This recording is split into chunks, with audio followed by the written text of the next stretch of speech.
Welcome to the PA Books Podcast. PA Books is a production of PCN, the Pennsylvania Cable Network. This program features interviews with authors of books on Pennsylvania people, history, sports, business, nature, and politics. We hope you enjoy this podcast.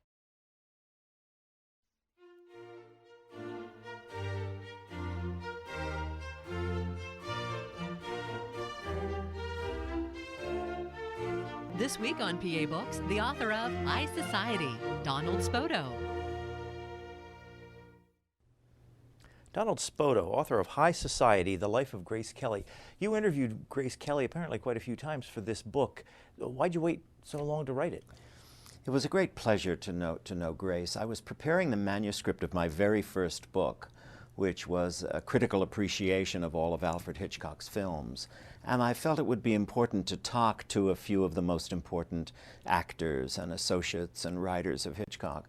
So I wrote a letter in the summer of 1975 to Princess Grace and asked for an interview. Frankly, I didn't expect to get a reply because she rarely gave interviews, and that part of her life as a Hollywood star was long over. Well, I had an immediate reply from her secretary inviting me to meet with her actually at her apartment in Paris in September of 1975. And I went over and spent the day with her, interviewing her specifically about Hitchcock, but about other directors as well. And at the end of that afternoon, she volunteered to write the foreword to that book, which floored me. This is my first book. I was a young author, first time out of the gate. And she said, if you'll send me the finished manuscript, I would love to write the foreword. It's about a director I respected and have very fond feelings about. Hitch was still living at the time. And she said, I think you'll do a fine book. I sent her the completed manuscript. And on Christmas Eve, I had, by diplomatic courier at my home then in New York, I received this beautiful foreword, which was published in The Art of Alfred Hitchcock, which 35 years later is still in print, and it still bears Grace of Monaco's foreword. Now, that began a wonderful friendship. The following year, she invited me to the palace at Monaco, and I presented her with one of the first copies of the finished, published book. And we just became very good friends. At one point in our meetings, I said to her, who's going to write your biography someday? Or will you do a memoir or an autobiography? And she laughed and she said, well, frankly, Donald, I'd like to think I'm too young. She wasn't even 50 at the time. She said, I hope I'm going to have a long and productive life. She said, but I'll tell you what, you do it, but wait 25 years until after I'm gone. And she looked at me with a twinkle in her eye, and we both laughed because what that meant was it'll probably never get done. She'll live a long life. I'm only 12 years younger than she was. Well, as we know, fate intervened, and she left us at the age of 52 in 1982 in September. And out of respect for that conversation, I did wait 25 years. And in 2007, 25 years later, I set to work gathering all my tapes of all of our conversations together. And I had done a good bit of research because she figures in other books that I wrote. And the result is just published this week on her 80th birthday. Did she tell you things during those interviews that would better have waited till after she was gone? I think she being overly cautious. I think she trusted me, and she wasn't overly cautious. I think once we had established that, she would say occasionally, you know, don't quote me on this yet, or this is off the record as long as I'm around. And I think she sensed that I would honor that, and I did honor it.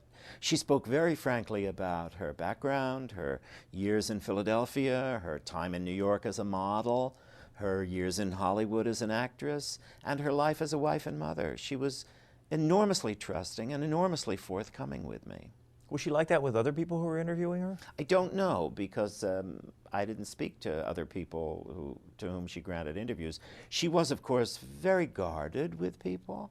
She prized her privacy and that of her family. She didn't go around disclosing herself. Why should she? Why should anybody? But we had a very unique friendship. I enjoyed that with a number of people whom I've interviewed over the years for my books. Ingrid Bergman also became a great friend. I don't want to sit here and drop names, but Sure, go ahead. The people I met and got to know, many of them befriended me and I them. So it became a very rich adjunct to my career. What was she like to sit down and spend a day with? Grace was just fun to be with. She was as interested in you as you would be in her. She had an interest in everything. She particularly liked writers and actors and dancers and painters and creative people. She had a delicious sense of humor, sometimes slightly risque, not shocking, but slightly risque. She was, in other words, as they say today, a real person. Did she have to be restrained or kind of play a role of princess? I never noticed anything role-playing about her. Of course, when I knew her, she had already been Princess of Monaco, this time by almost 20 years. And her children were, you know, grown and growing up. And she had no veneer of artifice about her. And it was easy to be with her. In 5 minutes, she put me at my ease, and we sat there, and she poured tea, and we munched cookies on that first day until twilight fell in Paris. And by the end of the afternoon, we were friends. And I only discovered years later, some of it during her lifetime, but a lot after, the enormous help she was to my career in recommending me to places around the world that had film festivals, would ask her for to be present for something, and she would say to them, as a scheduling conflict, I can't come, but you really should ask Donald Spoto to come and do this. He's the one who... And when I learned this later, I thought, how thoughtful of her, how generous, and she was a loyal friend. Why you? Well, that I don't know. You'll have to ask other people. I don't know. Now, you used the phrase Princess Grace of Monaco. For people who don't know, what is Monaco? Monaco is a principality nestled between France and Italy on the Riviera, and it's been an independent principality since the 13th century. It reverts to France if there's no legitimate heir, but that hasn't been a problem. And for many years, for a very, very long time, it was, in the words of Somerset Maugham, a sunny place for shady people.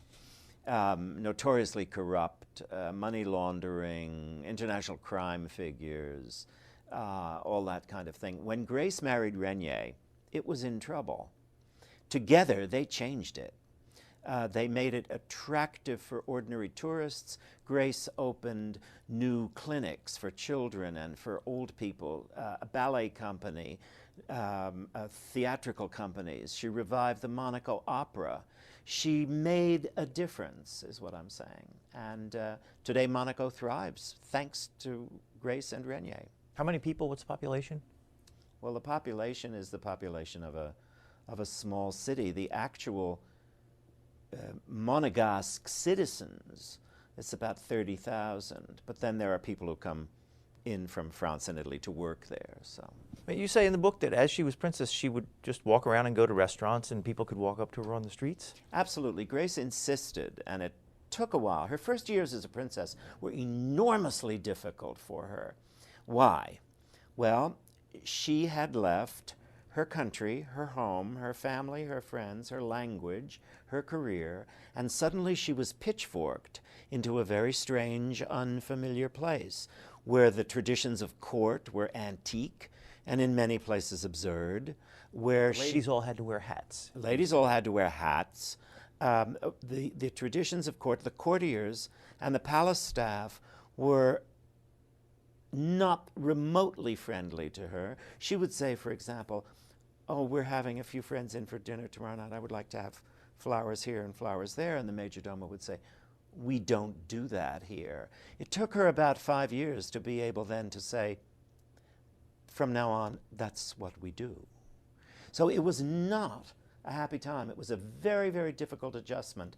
However, with the help of her husband, and also she had the great joy of having 2 children right in a row in 57, 58, and that was a great, great joy for her. She finally found her voice. And when she went out in the street, walking with the children in carriages, she just insisted. She would stop and say good morning to the shopkeepers, and she would take the children to the public beach. And by, I would say, 4 or 5 years, the people of Monaco had just fallen madly in love with her, as who did not, who knew her. What possessed her to give up a career as a Hollywood star, Academy Award winner, to go off and be a princess? It's really very simple. Grace hated Hollywood. She loathed everything about it. She never had a home there. She rented an apartment she used when she was making pictures, but as soon as the picture was over, she hastened back to New York City, that she considered her home, and Philadelphia, of course, because her family was always here.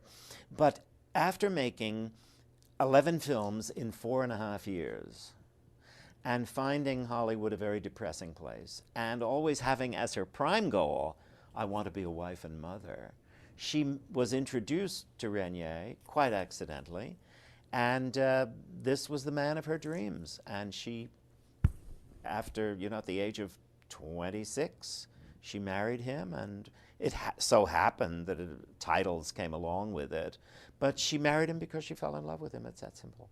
Did she like being a princess?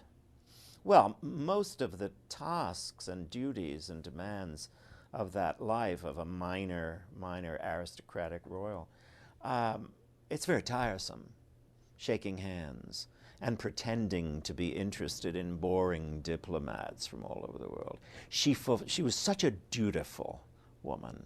She was so responsible that one never caught her boredom. And, in situations like that. So did she like being a princess? Let's put it this way. She felt great responsibility as Regnier's wife, and she never failed in living up to those responsibilities and duties. Her great pleasure was in being with family and friends and bringing friends over to Monaco and tending to her children. When she was a princess, did she come back and visit her Philadelphia family? Oh, Grace was a regular visitor to Philadelphia, absolutely. In fact, very shortly before her death, she was here in Philadelphia, receiving a tribute and hosting various charity events in early 1982. She never forgot or would let others forget her Philadelphia roots. She was really a daughter of Philadelphia, with everything that that involved from being born here in the autumn of 1929. She, of course, came from a very well-to-do family, but immediately she graduated from high school and went to New York to enroll in the American Academy of Dramatic Arts. She always wanted to be an actress. She refused ever again to rely on her wealthy family for so much as a nickel. Never. And I think she deserves high marks for that. How did her family get wealthy? Her family got wealthy before World War I in the construction business. Kelly for brickwork. Kelly for brickwork, precisely. And the Depression did not affect their financial standing at all. Will you tell me about her dad? Because she and her dad seem to have an interesting relationship from your book. Grace was the second of 3 girls, and there was also a boy in there. But John Kelly's great value for his children, as far as he was concerned, was to be an athlete. And Peggy, the oldest sister, was an athlete. Grace was not. Grace wanted to study dance and acting and read books, and Grace was also extremely nearsighted. She had to wear glasses in order to see anything more than a few 8 or 10 inches away. And so she didn't live up to Papa's expectations. As late as when she won her Academy Award, Best Actress of the Year, for her extraordinary, intense performance in The Country Girl, the local press here in Pennsylvania, and the national press as well, beat a hasty approach to the Kellys' door and said to Papa, "Well, you must be very, very proud of Grace, Academy Award-winning actress at the age of 24. And he said, "Yeah, we were rather surprised. We never expected anything good to come from her." So he wasn't exactly all charm. How did she get along with him? Did she Grace put up with made it work. She was such a loyal daughter.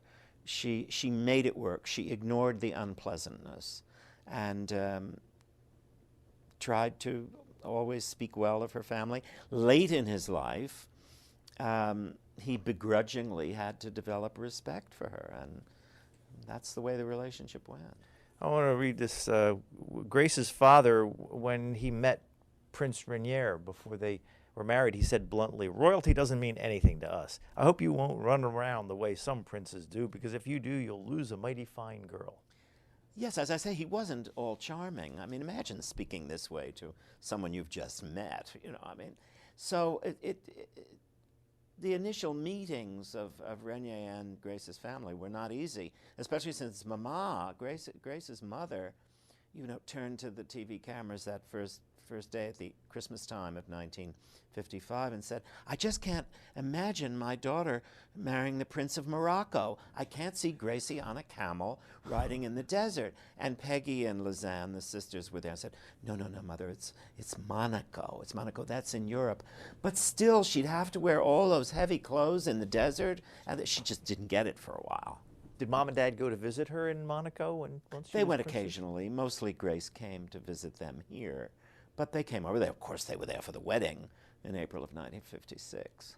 But the Kellys did not like movie stars and movie actors. John Kelly felt that they were all depraved and immoral. This is interesting coming from a man who made a fine art out of serial infidelity. Now, we have not talked about her movies at all, so we probably ought to talk about that. First of all, how did she break into movie making? What was the path? Well, it was very interesting. She did the full 2-year program at the American Academy of Dramatic Arts from 1947 to 49. In the fall of 49, she turned 20 and was instantly cast in an important Broadway play. Now, in those days, of course, the movie studios were frantic to sign up as many young actors as they could because of the threat of television. And Grace, they wanted to offer her a contract, but she wouldn't take a contract. She wanted to be a stage actress. She did, however, take advantage of the offer to go to Hollywood for a short role in a single movie called 14 Hours at 20th Century Fox. She appears in it for 2 minutes. And she made the movie and hastened back to New York to pursue her stage career. As it happened, there wasn't a lot forthcoming, not because she wasn't talented, but there just wasn't a lot that was right for her. She was, however, constantly busy doing live television dramas. She did no fewer than 36 live television plays. And many of these have been preserved. They're available at the Paley Center, formerly the Museum of Broadcasting, in New York and Los Angeles, and several of them have been released on DVD. And she is simply astonishing. That was noticed by Hollywood as well, and along came her agent with an offer from Stanley Kramer, the producer, and all of a sudden she was cast in a Western with Gary Cooper, which of course became High Noon. And that really catapulted Grace into the limelight. Following that, she was given a chance to work for the legendary John Ford with a leading man, Clark Gable, and they were off to Africa to film Mogambo. Hitchcock saw a few scenes and signed her up for no fewer than 3 pictures. So it was a career that was enormously successful in a short period of time, but it also wearied her because in 4.5 years she did 14 films. It's a record that has never been met by anybody else. As I say, in Mogambo, she was nominated for Best Supporting Actress, and she was then nominated and won Best Actress of the Year for The Country Girl. Although she was under contract to Metro-Goldwyn-Mayer, she did only 4 films for them.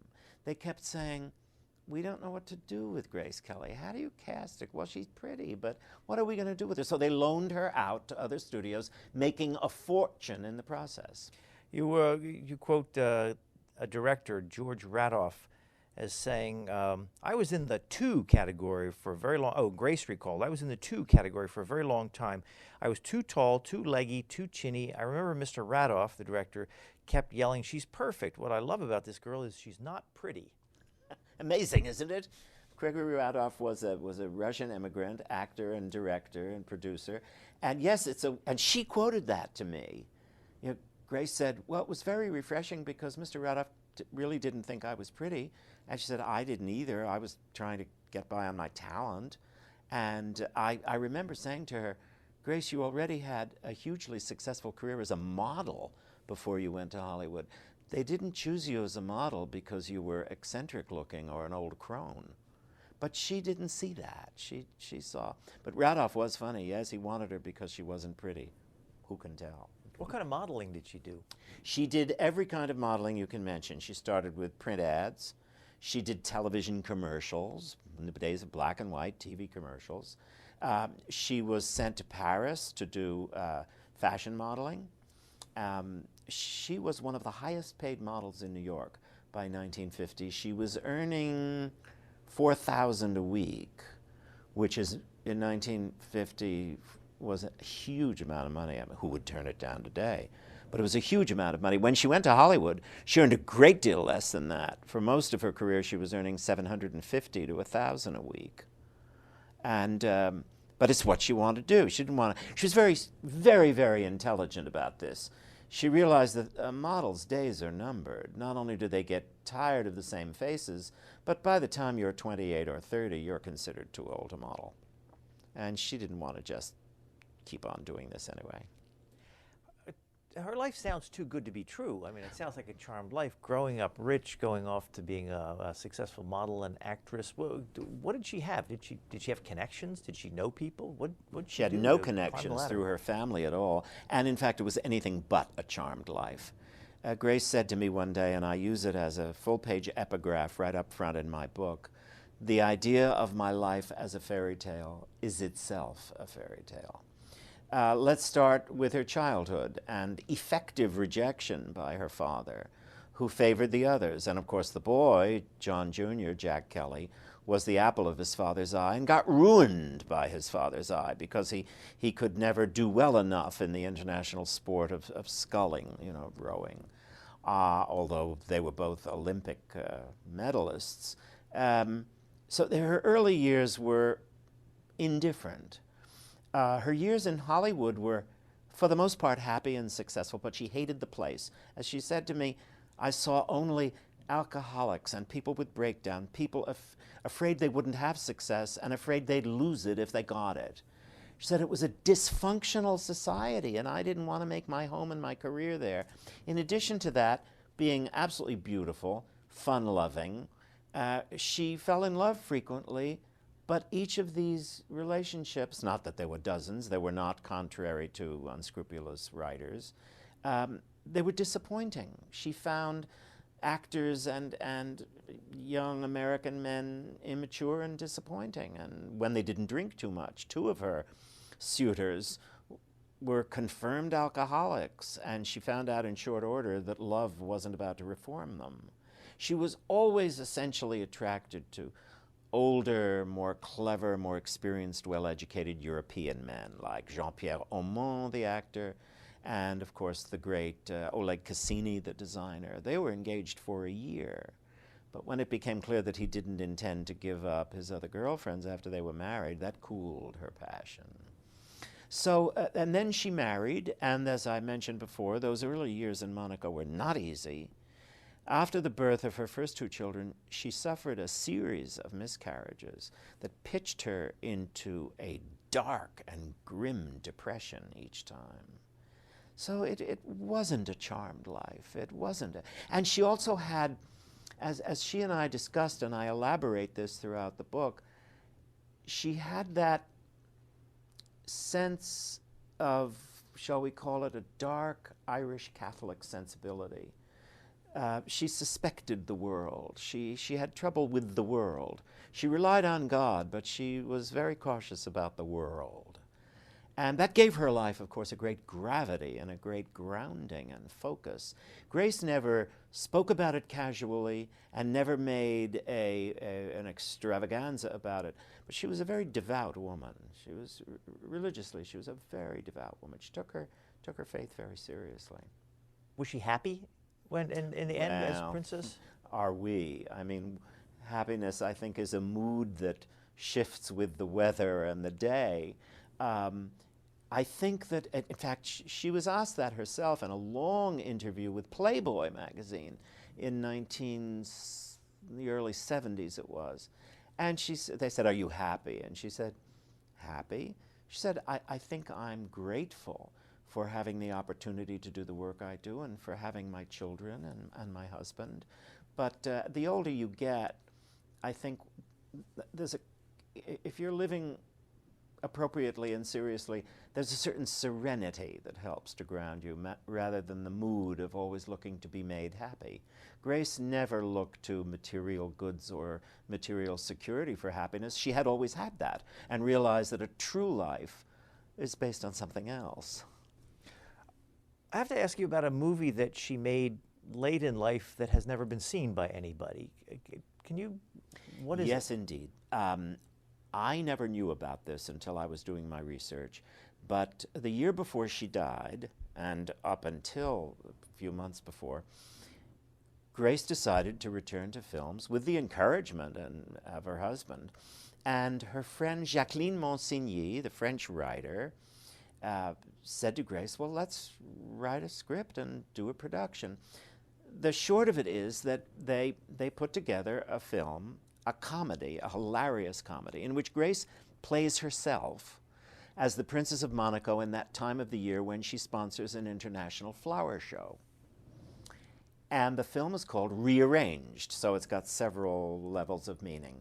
And her co-star was the American actor Edward Meeks, and they made this comedy, which I have had the privilege of seeing many times, thanks to Jacqueline and Edward, and my friend Diane Baker, the American actress who introduced me to Jacqueline and Edward and arranged for me to have access to this. It is simply enchanting. It shows that at the age of 50, Grace had lost not only none of her beauty, but none of her talent as a major exponent of what we call high comedy. It's hilarious. It's a typical French farce about mistaken identity, all of it done in English, because they had in mind first an American market. And it's simply delicious. It's totally delightful. They brought the rough cut to New York and showed it to the networks, who were over the moon. And they said, if you add 3 or 4 minutes to this, when we add commercials, we'll have an hour-long special, and it will sweep the country. Well, they were thrilled.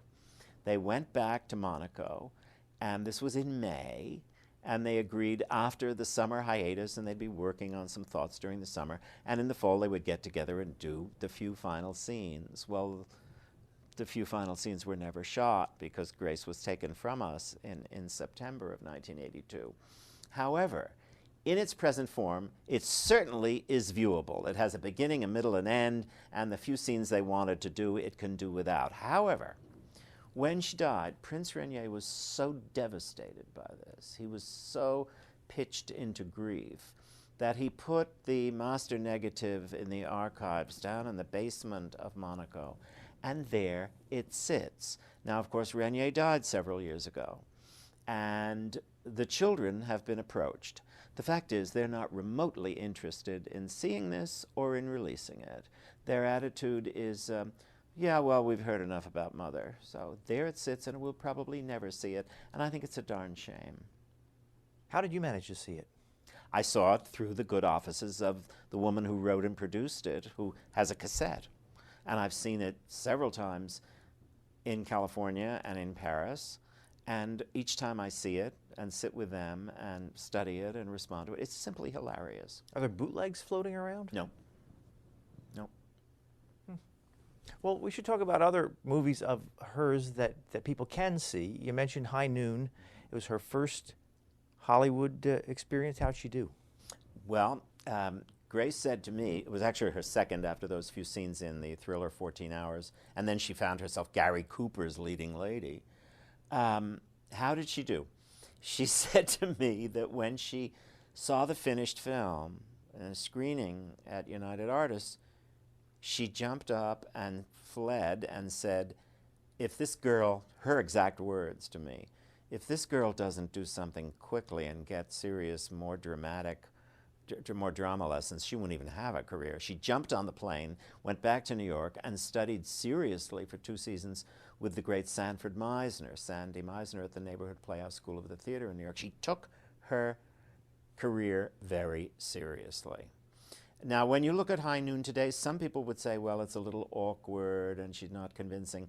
It's supposed to be awkward. She's the young, virginal Quaker bride of a marshal who's hunted down by crooks he sent to jail who were released, and she's surrounded by violence, and her brother was killed in violence, and she's a Quaker, she's a pacifist. It's an awkward role. It's also a little bit underwritten. But I don't think it's such a terrible performance. Neither did the directors, who then flocked to her door wanting to work with her. What did critics say? The critics didn't really review her. It was all about Gary Cooper, who got an Oscar, of course. She was only mentioned in conjunction with Katy Jurado, the Mexican actress who was the other female player, and a number of other men who were in it. She really wasn't singled out at all. That was directed by The great John Fred Ford. Zinnemann. Oh. Yes. John Ford was Mogambo? John Ford then came along and offered her the role in Mogambo with Clark Gable, Technicolor MGM shot in Africa. Ava Gardner described John Ford as the meanest man on earth, thoroughly evil. Yes. In fact, Henry Fonda, who rarely said anything improper about anybody and who made something like 8 or 9 pictures with John Ford, Henry Fonda said he was a tyrant. Nobody could endure him. There's an interesting story here because Grace's uncle Walter, not as famous as her uncle George, the great George Kelly, of course, a great American playwright, but her uncle Walter was a comedian and a vaudevillian, and Walter had appeared in silent films and early sound films under the direction of John Ford. So when Grace arrived on the set and was introduced to John Ford, she said, "Mr. Ford, I'm so thrilled to be working with you because my uncle Walter Kelly had always spoken so highly of you and enjoyed working with you on thus and such a film." And he chomped his cigar and said, okay.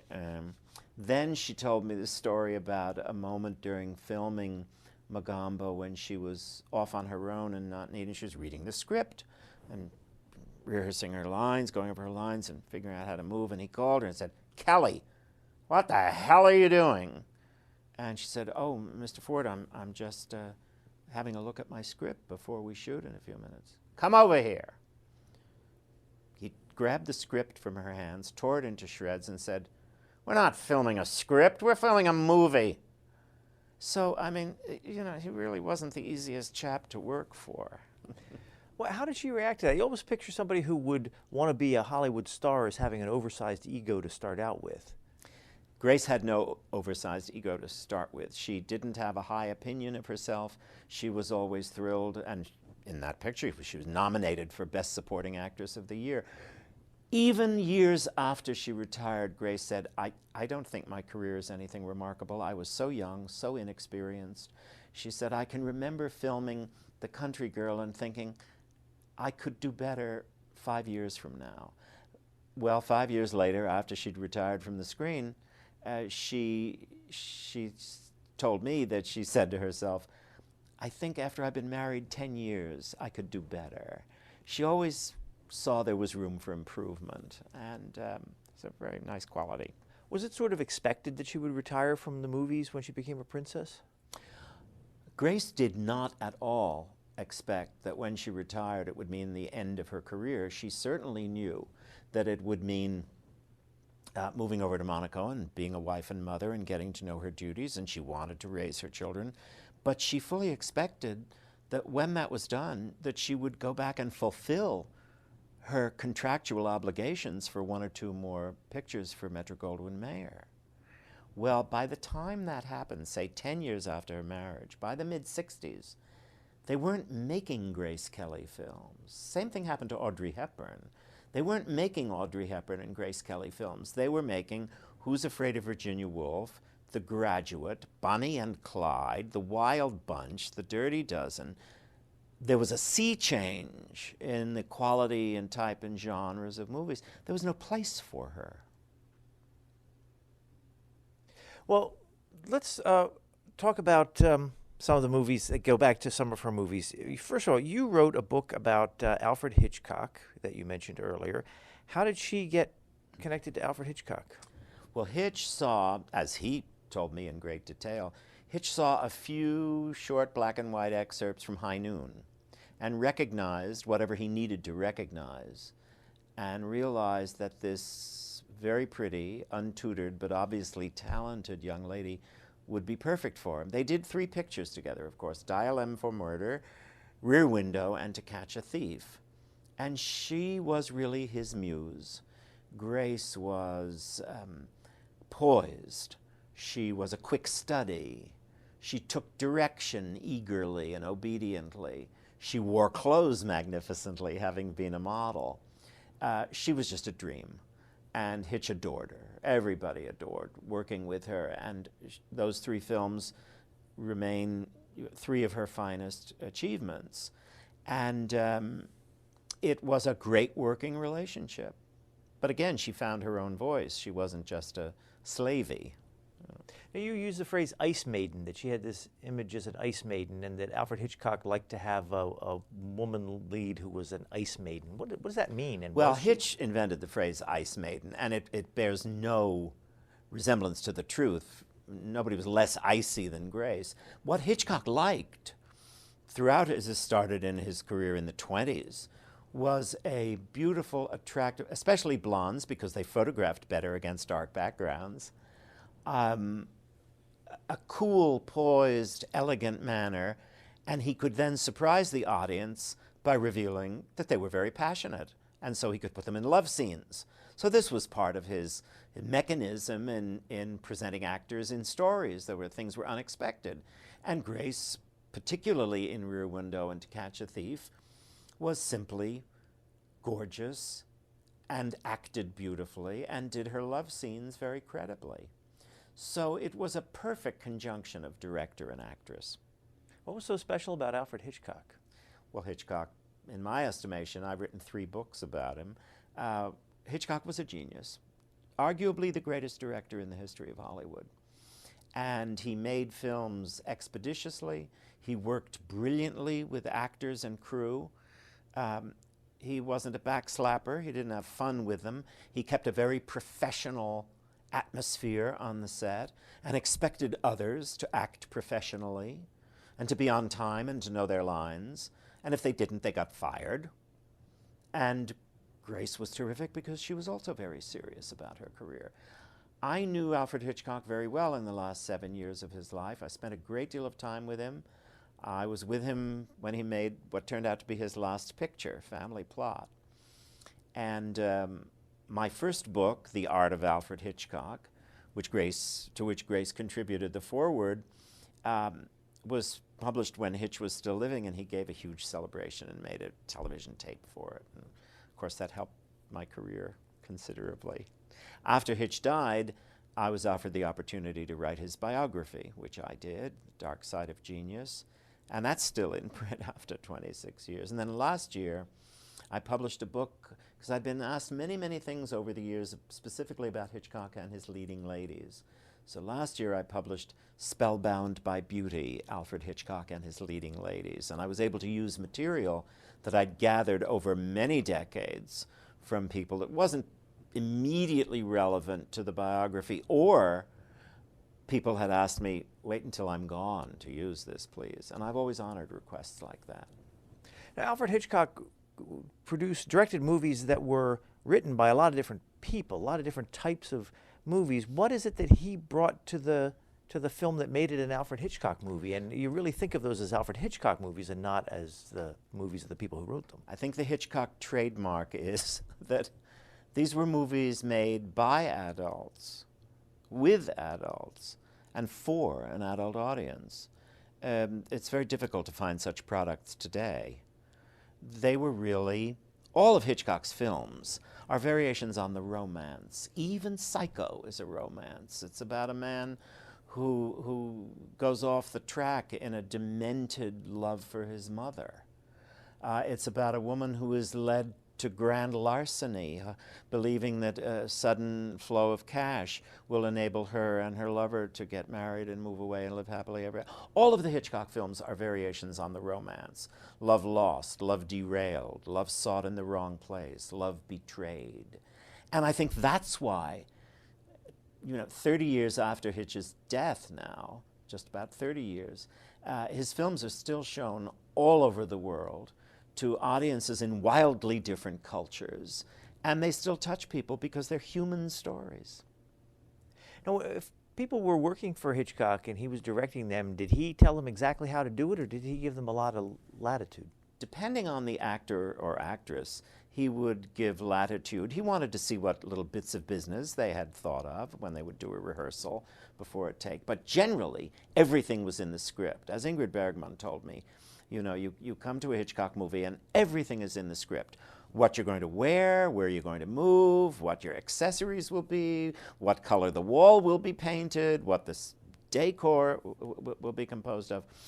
And that is a great help to actors. Hitch always used to say to people, play the clothes. The wardrobe was already designed and suited, and he would say, put the clothes on. And it worked remarkably often. But yes, Hitch exerted meticulous control over every aspect of his production, thoroughly prepared. And this, of course, was wonderful. People who worked with him, they didn't have these long delays. They didn't have a chance to get bored.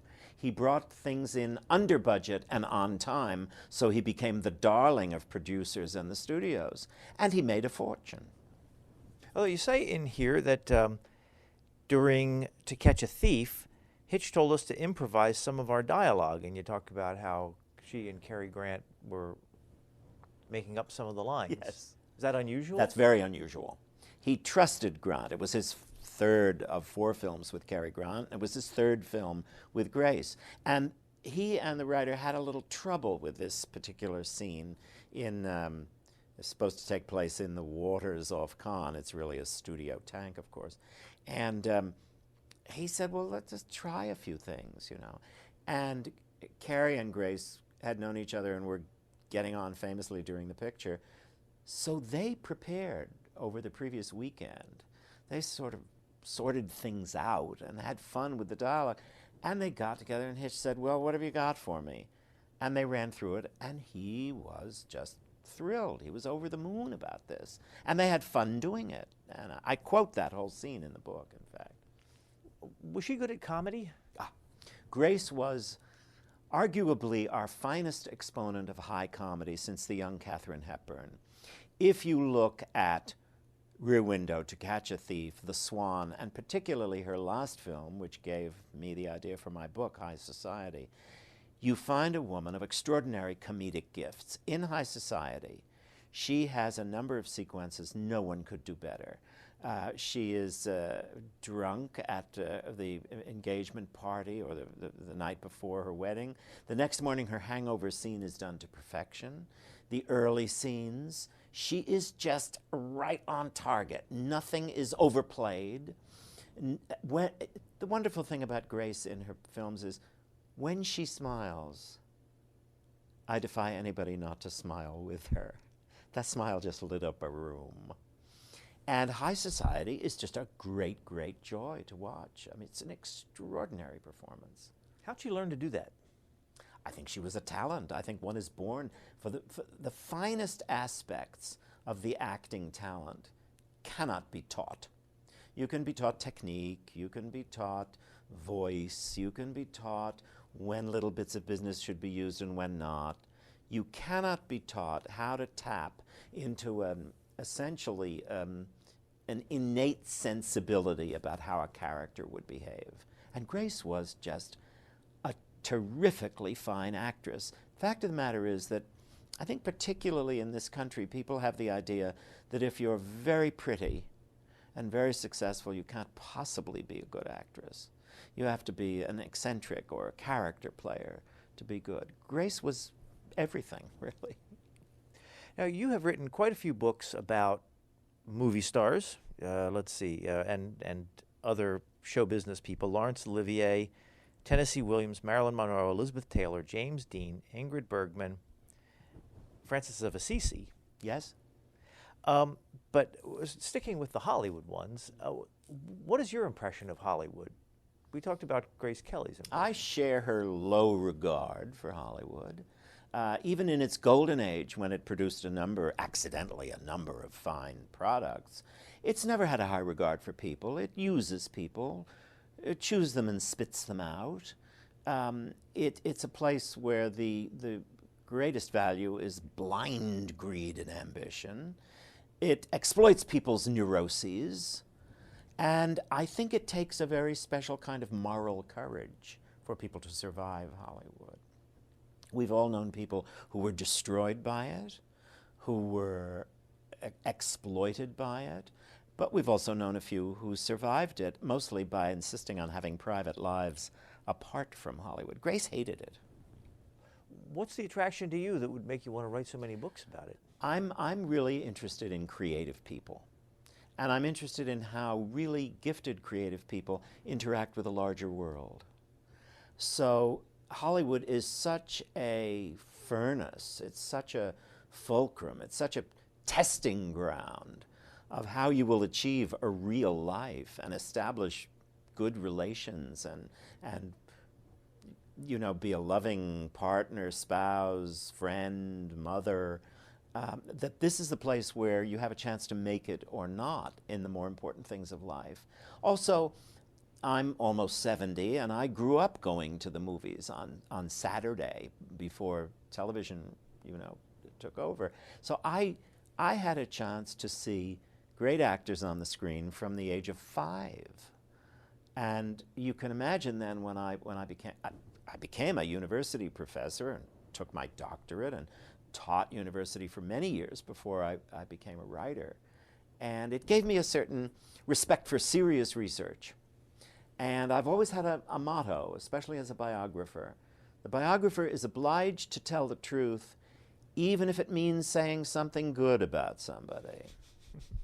And I have found remarkably often that that's not true, that many people, if they don't see dirt, will make mud for the sake of a quick buck. And my conscience couldn't stand that sort of thing. Would you have a hard time writing some of the dirt about people if you really genuinely liked the person? Like you liked Grace Kelly, if there was dirt to be written to Oh, give you no, kind of not softball? dirt, but the truth. That's different. I never fudge on the truth, and I know that subjects about whom I've written, Grace included, would have hated that, any whitewashing of anything. But I do believe there's a context for everything in life. And the biographer has to assess conduct, not judge it, but assess it. Now, what do I mean by that? I mean that, for example, were people good friends? Did they kick the cat? Were they honorable in their relationships? Did they develop ideals and try to live by them? This is what makes for a good and reasonable life.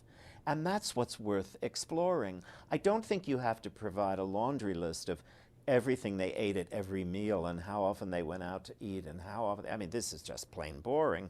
As Chekhov said, we need to know more about the subject than we tell. Today's readers seem to be rather obsessed with sex. I think everybody has the idea that everybody else is having more and better sex, and they want to find out about this relative to famous people. Well, I don't fudge on the truth, but I will not make things up. And I found that in this regard, I'm one of a few writers. Things are taken for granted that you invent sexual affairs to spice up the book. I don't know how they can live with themselves for doing that. If I cannot corroborate that by people who knew them, to whom they spoke, that it's well established, you don't put it down. I'm not sure that sex tells us very much about a life anyway, unless it's pathological or criminal. Have you gotten negative reactions from any of the subjects you've written about? Well, I don't write about living people because the story isn't over. I made an exception in one case, my biography of Elizabeth Taylor, published in 1995, because it really focused on her life through her career, and her career was over. But other than that, I don't write about living people. There's no the end yet. So frankly, I've never had negative reactions from survivors, friends, or family. I will say that some of the press in certain places I've taken hits from. Most recently, the book on Grace, with a few wonderful exceptions, the English critics didn't like it, and they all expressed the same reason. We cannot take seriously or believe a book in which the author likes the subject. Excuse me, I think that tells us something so profoundly mean-spirited and ugly about the culture. I mean, I don't know why one would devote time and talent to writing about someone for whom you have contempt. I've got to be moved by someone's achievement, their legacy, or their life in order to be drawn to celebrating them in however many pages. I guess that's why I could never undertake the life of a tyrant or a dictator or even a politician. It's not my gift to write about sports figures or scientists or people in politics. My interest is the creative life. And also, trained as a theologian, I've written books about Jesus of Nazareth and Joan of Arc and Francis of Assisi, and I wrote a book on prayer. So these are the things that feed me that I hope will nourish readers as well. Where were you trained as a theologian? I took my PhD at Fordham University in New York in 1970, and I concentrated in what we call theological literature. I took a degree in scripture. I wasn't a clergyman, never intended to be a clergyman, but I had the languages. I had the Hebrew and the Greek, and what has interested me in that regard is how do we humans use language to talk about what can't be talked about? The literary nature of expressing a transcendent experience. And that was terrifically important for me, and always has been. It is to this day. And yeah, it's been a wonderful balance in my career. What did you want to be if you didn't want to be a clergyman? A teacher, university teacher. And where did you teach? Well, my first 2 years, I taught high school for 4 years while I was getting my PhD. And then I taught at Fairfield University in Connecticut from 1966 to 68. And then I was, my happiest teaching years, I was the chair of the theology department at the College of New Rochelle, a 100-year-old women's college in the suburbs of New York. And then I taught at the New School in New York. When I moved to California, I taught at the University of Southern California. And then, as my fourth book became very successful, I was able to devote myself full-time to writing. And teaching had changed, not entirely for the better, so it's been a wonderful career. And you now live in Denmark. I live in Denmark. Why? Yes. Why not? It's a great society. The true and fuller answer is that I met the great love of my life, and he's a Dane and has a marvelous position as an academic administrator at a school. Why would anybody leave Denmark? And I'm a writer. A writer can write anywhere. So I relocated to Denmark and have never had a second thought about it. Now, in the time we have left, we just have a few minutes left, and we have barely touched on The Country Girl, for which Grace Kelly won an Academy Award for Best Actress, and a couple of other of her lesser-known films. Because her Hitchcock movies are probably the best known and High Noon. But what about The Country Girl? Well, The Country Girl is simply brilliant. Black and white picture with Bing Crosby, William Holden, in which she has to play a frumpy, weary, plain to the point of homely housewife who's been living with this alcoholic, failed ex-actor, living in a cold water flat in a rancid neighborhood. And Grace is simply fantastic in this role. She breaks your heart.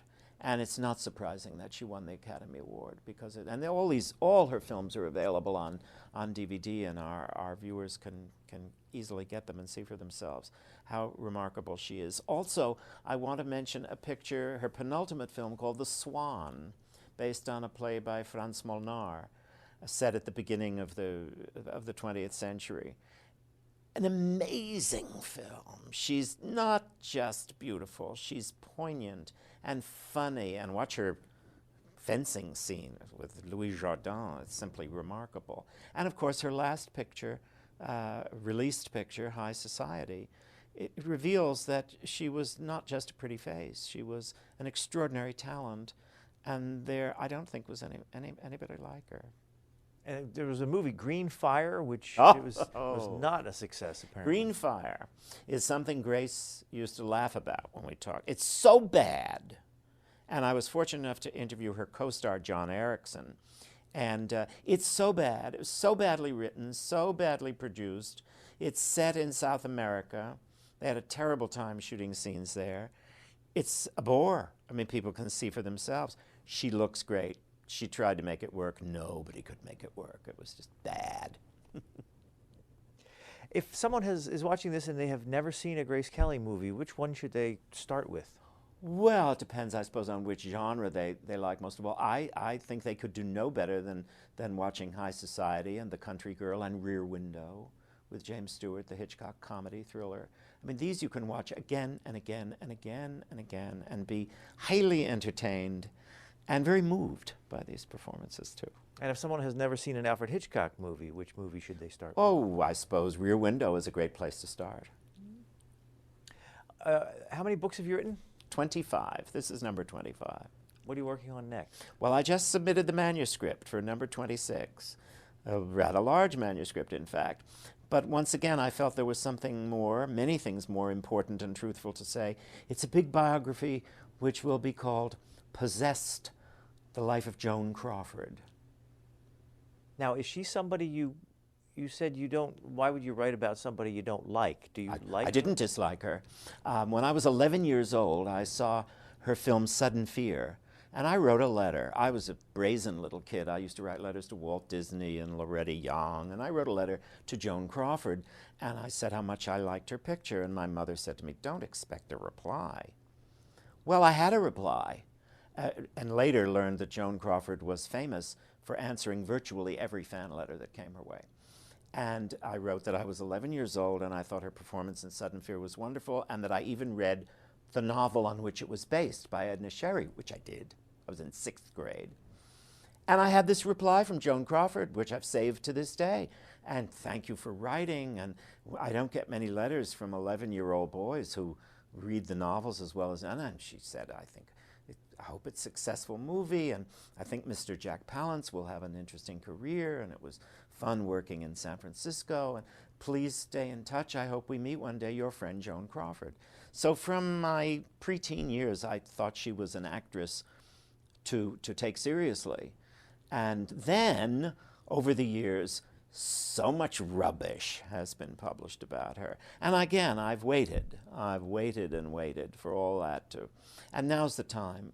She's an extraordinary woman, 84 films, from the silent days to Steven Spielberg. A great professional, and I had the confidence of Douglas Fairbanks Jr., who was her first husband, who would never hear a word against her, and a number of other people who knew and worked with her. So it was a thrilling book to write, and I hope people will find it so when it's published. Did you meet her? No. Joan died in 1977 and had been sick for a number of years, although we lived on the same block, actually. But she had been desperately ill with cancer and sort of out of the running for a while. And again, a last word on Grace Kelly. If somebody, again, knows nothing about Grace Kelly, what should they know about her? Well, I think everything that's between the covers of the book. This is a major actress who had a serious life that was not charmed and easy. It was a life of responsibility. She was a good wife and mother. She made mistakes and learned from them. And it's altogether a life story that deserves attention. Well, if you want to know more about Grace Kelly, this is the book we've been talking about, High Society, The Life of Grace Kelly, and we've been speaking with author Donald Spoto. Thank you. Thank you. You've been listening to a podcast of PA Books, a production of PCN, the Pennsylvania Cable Network. Full episodes of PA Books, as well as other PCN programs, are available to stream with the PCN app. Visit PCNTV.com or the App Store for details. Like us on Facebook.